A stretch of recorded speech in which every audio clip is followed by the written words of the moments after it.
So magandang hapon sa inyong lahat. Ako po si Trixie Cruz Angeles.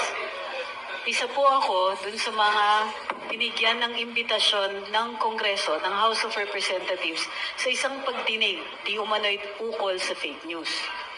Bago nito, mayroong mga privileged speech si Representative Ace Barbers kung saan natawag po kami na fake news vloggers, pseudo-journalists, political analysts. Ito ay sa interview.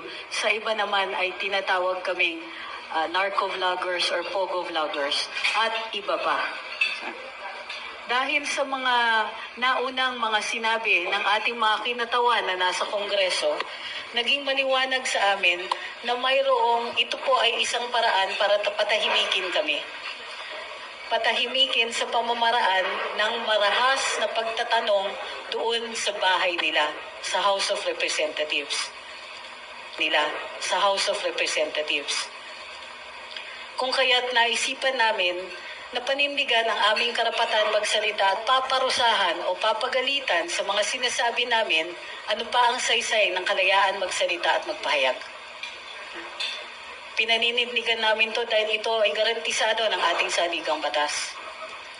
Kung kaya't nigan namin to dahil ito ay garantisado ng ating saligang batas.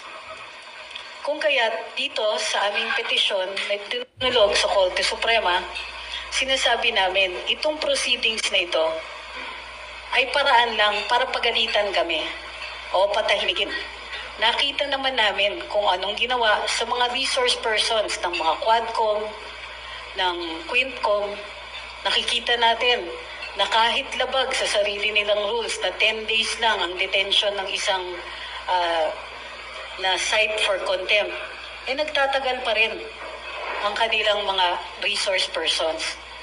Nakita namin sa ibang mga hearing nila ang marahas na pagtatanong at kadalasan sa halos kawalan ng respeto, lalong-lalo.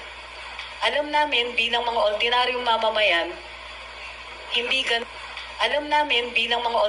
mamamayan, hindi ganon kabait, mabait pa ang lagay na yon, ang ituturing nila sa amin. Aware din po kami na masakit ang kritisismo, ang pagsasalita at pagpapahayag namin. Ngunit alam namin na ito ay karapatan. Ang kalayaan magsalita at magpahayag, ang isang purpose nito is precisely that, para ma-check ang pagmamalabis ng ating mga opisyalis, para ma-check ang pagmamalabis ng ating gobyerno.